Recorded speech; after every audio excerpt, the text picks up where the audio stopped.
Sudah rahasia umum kalau Indonesia itu gudangnya sate. Mau makan sate apa aja ada.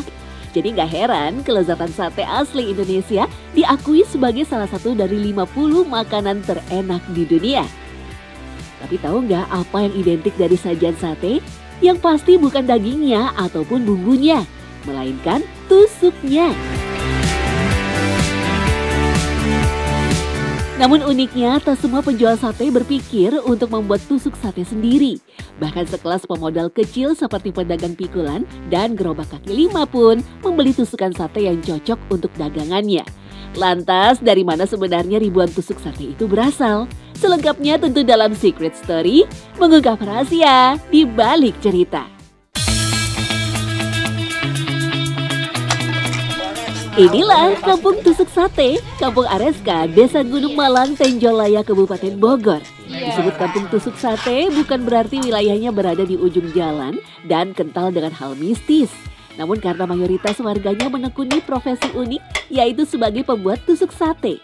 Kaum laki-laki biasanya bertugas mencari dan memotong batang bambu. Selanjutnya kaum wanita lah yang menyulap bilah bambu menjadi ribuan tusuk sate. Ibu kan jualan dulu Pak ya, kalau udah pulang jualan Paknya jam 7 jam 8 baru ibu kerja gitu buat tusukan sate. Terus kan waktu itu teh punya mama tiri ya, punya nenek tiri, diajarin sama dia tuh bikin yang kecil dulu, kata dia teh. Iya Bu, coba saya bikin dulu. Terus saya bikin tusuk sate kambing, tapi yang itu mah yang lebih susah kan ya.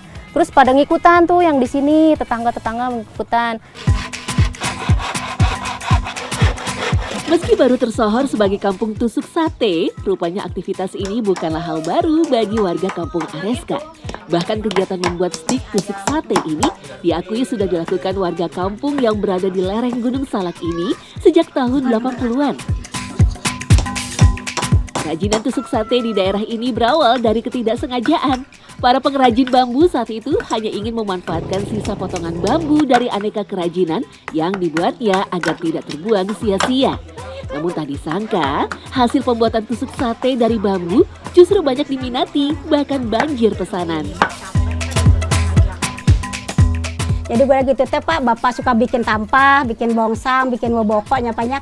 Terus kayak gitu kayak Bapak teh gimana ya misalkan ini supaya banyak lagi masih udah gitu buat menjualnya nyapanya gitu kan. Ada potong-potongan Paknya kan, Ustaz bambu panjang Paknya belinya dulu mah dua dipotong-potong jadi ada sisaan pas segini-segini. Setiap hari permintaan tusuk sate terus meningkat. Dari sebelumnya hanya untuk kebutuhan rumahan, pesanan para pedagang sate, hingga terus meningkat untuk keperluan hajatan, bahkan pesanan para tengkulak dalam jumlah besar.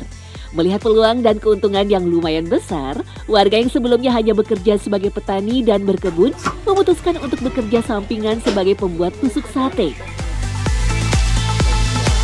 Saya kan punya anak Paknya masih sekolah, yang masih buat ngaji. Alhamdulillah manfaatnya dapat segepok, 2 gepok bisa dijual di teng-teng Pak sama anak Pak dibawa tuh Pak ke tempat yang penampungnya Pak. Alhamdulillah sih saya semenjak bikin kayak gini bisa bikin rumah walaupun cicilan gitu ya, bisa ngandelin kayak gini lah bikin tusukan gitu.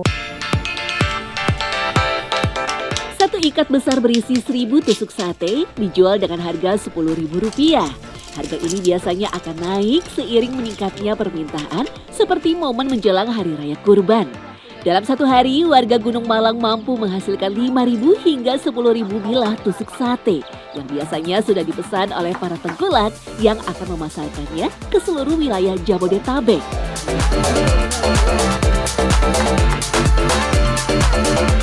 Sebagai modal awal, warga membeli satu lonjor bambu sepanjang 5 meter seharga Rp25.000. Satu batang bambu ini bisa menghasilkan kurang lebih 5 ikat besar tusuk sate dengan total penjualan Rp50.000. Harganya mah waktu dulu mah 2.500 Pak. Sampai sekarang mah udah 25.000, ada yang 20.000, gimana itunya Pak. Tusukan sate gede apa kecilnya Pak. Ada tusukan sate buat kambing, kata yang gede yang itu namanya gepeng Pak. Yang kita mah di sini mah yang bulat Pak. Kadang 1.000 gepok udah ada Pak. Iya buat lebaran haji kadang ada ya. Para pembeli ataupun tengkulak biasanya meminta bermacam bentuk dan jenis tusukan sate yang berbeda sesuai kebutuhan. Dari tusuk sate kambing, sate ayam, sampai tusukan dari lidi untuk sate Padang dan sate usus. Meski telah bertahun-tahun menekuni pembuatan tusuk sate, warga masih mempertahankan cara tradisional. Pertama-tama, batang bambu dipotong-potong sesuai ukuran tusuk sate atau sekitar 20 cm. Potongan ini kemudian dibelah-belah menjadi bagian-bagian kecil. Yang paling susah adalah bagian meraut dan meruncingkan bilah bambu. Pasalnya, warga harus mengerjakannya secara manual dengan pisau tajam satu persatu. Jadi bila mengerjakan satu batang bambu penuh, setidaknya mereka meraut dan meruncingkan 5.000 bilah bambu. Selanjutnya, tusuk sate harus dijemur dulu sebentar agar tidak berjamur sebelum dijual.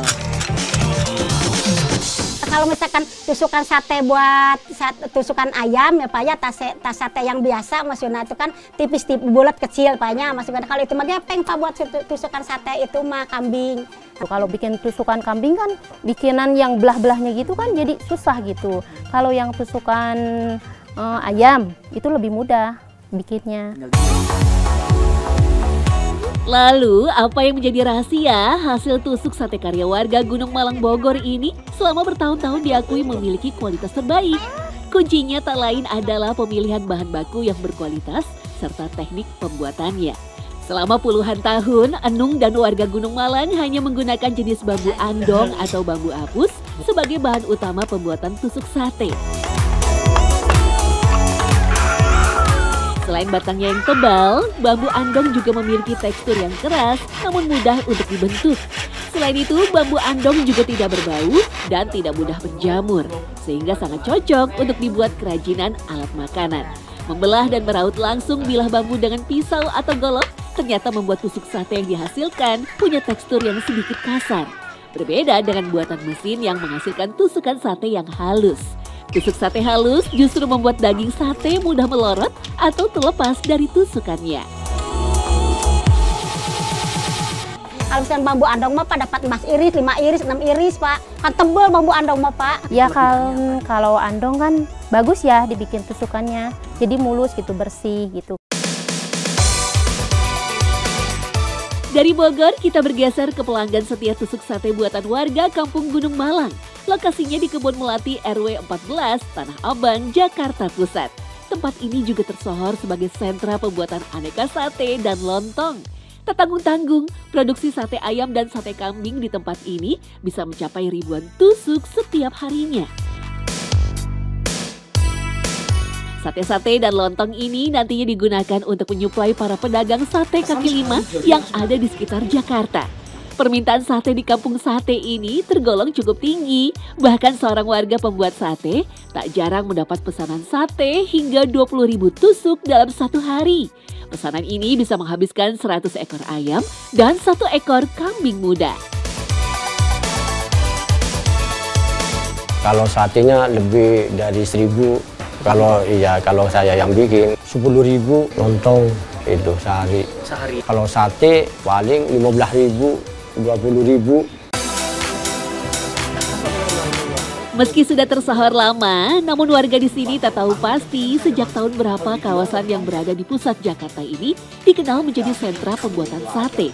Namun Hamid, salah seorang pembuat sate di kampung ini, mengaku telah menjadi generasi ketiga dari keluarganya yang berprofesi sebagai pembuat sate di tempat ini.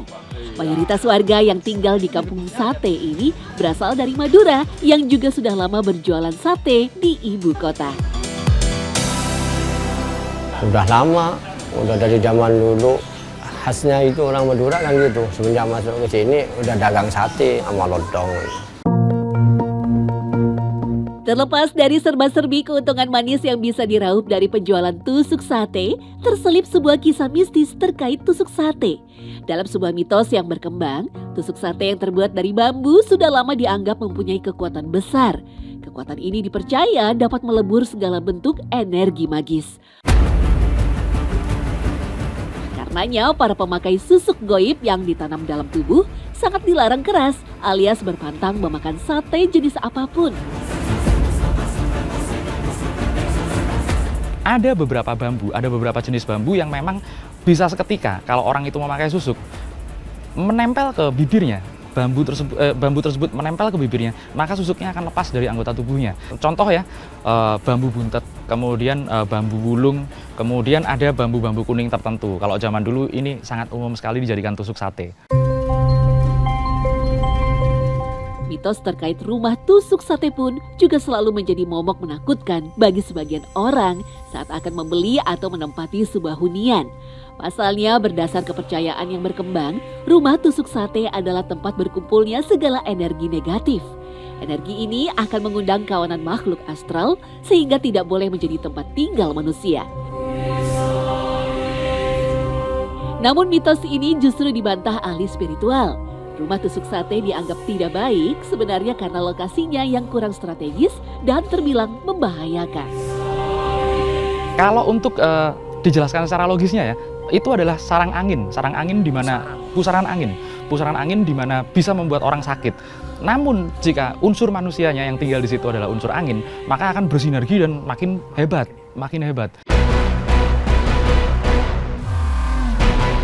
Meski demikian, jika sang penghuni dapat mengatur dan memperbaiki kembali posisi sebuah rumah tusuk sate, bukan tidak mungkin rumah berbentuk tusuk sate menjadi hunian yang sangat aman dan nyaman.